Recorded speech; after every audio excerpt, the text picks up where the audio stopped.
Di awal program pembelajaran ini, kita memulai bahasan kita dengan menegaskan perihal belenggu batin dan berbagai jenis hambatannya di dalam hidup yang kita jalani.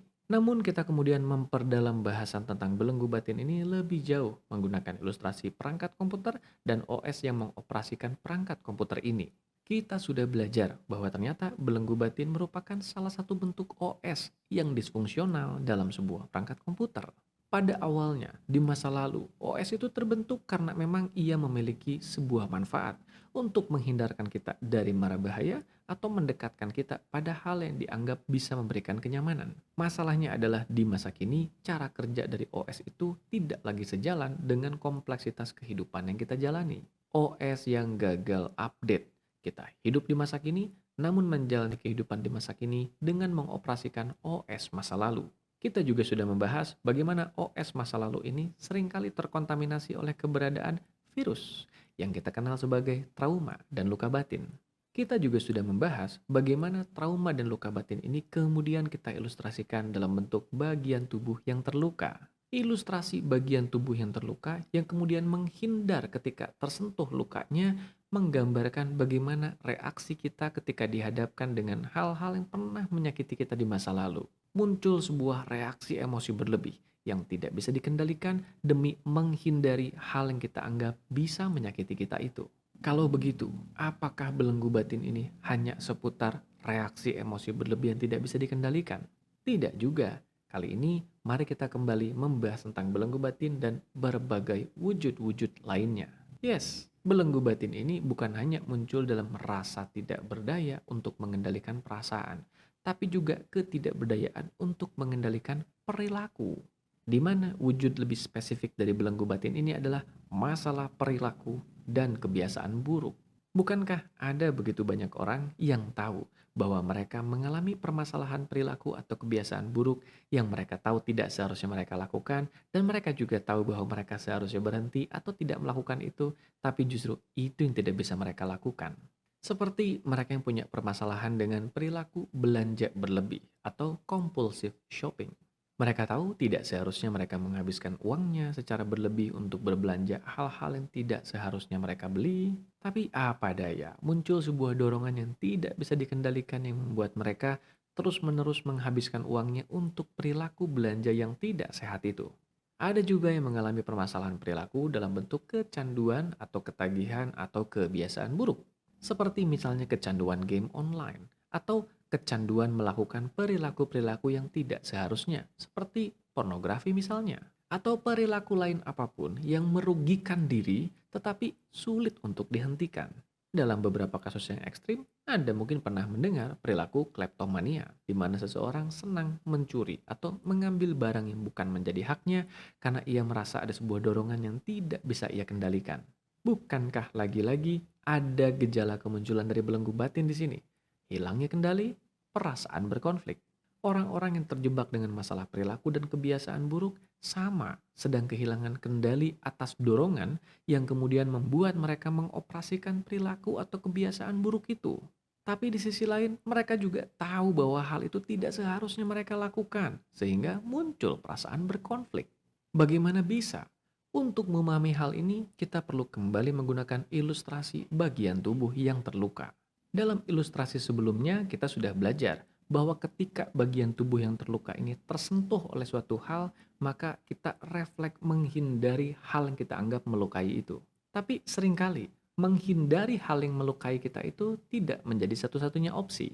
Ada orang lain yang berupaya meredakan rasa sakit itu bukan dengan menghindari hal yang melukai ini, melainkan melakukan gerakan lain secara berlebih, menegangkan bagian tubuh lain untuk mengalihkan rasa sakit yang ada ke gerakan lainnya. Hal ini yang diwakili oleh pengaruh dari trauma atau luka batin pada masalah perilaku atau kebiasaan buruk. Masalah perilaku atau kebiasaan buruk itu ternyata menjadi sebuah cara untuk meredakan rasa sakit yang muncul dari trauma atau luka batin. Mekanisme pertahanan, kita biasa menyebutnya sebagai defense mechanism. Sebuah upaya untuk bertahan dari rasa sakit dengan melakukan pelarian tertentu. Karena ada sebuah trauma atau luka batin yang tidak tertuntaskan di dalam diri dan hal itu terus-terusan ada di dalam diri, maka apa yang terjadi? Rasa sakit dari trauma atau luka batin itu terkadang muncul ke permukaan membuat seseorang merasa tidak betah karenanya.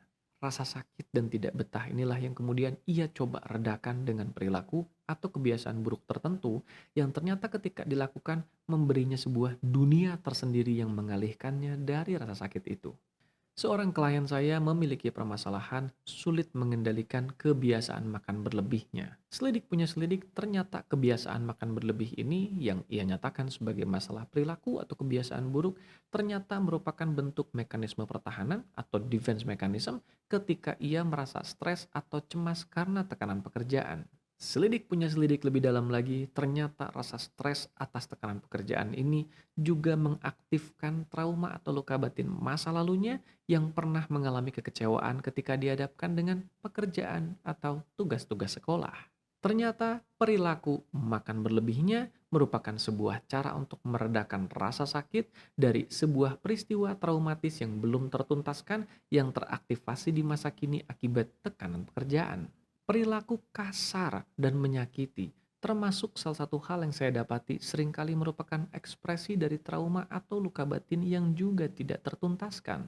Saya mendapati mereka yang bisa dengan mudah meluapkan kekerasan begitu saja atau bisa dengan mudahnya menyakiti atau mengasari orang di sekitarnya ternyata adalah orang yang juga banyak membawa trauma atau luka batin dari masa lalunya. Mereka dihadapkan dengan situasi di masa kini yang bisa jadi tanpa mereka sadari menyentuh kembali keberadaan dari luka itu dalam dirinya dan untuk menutupi rasa sakit dari luka itu, mereka kemudian mengembangkan sikap kasar pada sesama karena dengan bersikap kasar itu ia lupa sesaat pada luka yang ada dalam dirinya. Jadi jangan salah, di berbagai perilaku yang seringkali menebar kekerasan, menebar kekasaran pada sesama, ternyata ada begitu banyak muatan luka atau trauma yang tidak terselesaikan.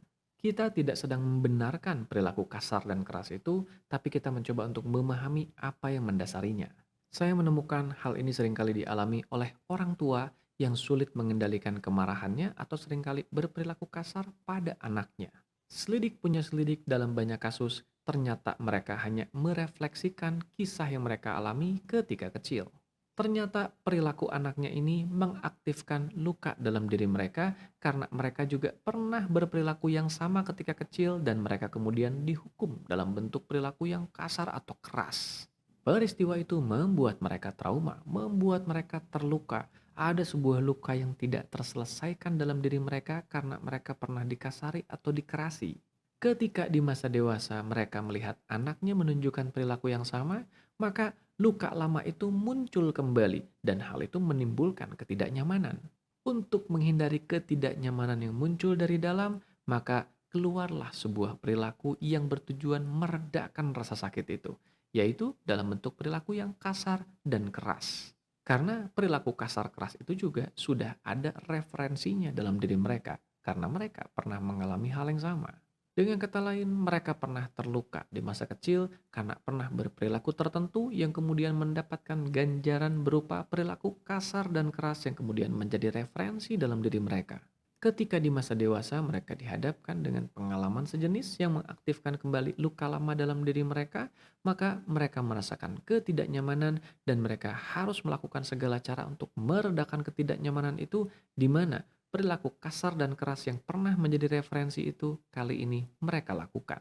Masalahnya adalah jika hal ini terjadi secara kolektif, secara sosial, bukankah akan tercipta tatanan kehidupan bermasyarakat yang agresif dan kasar?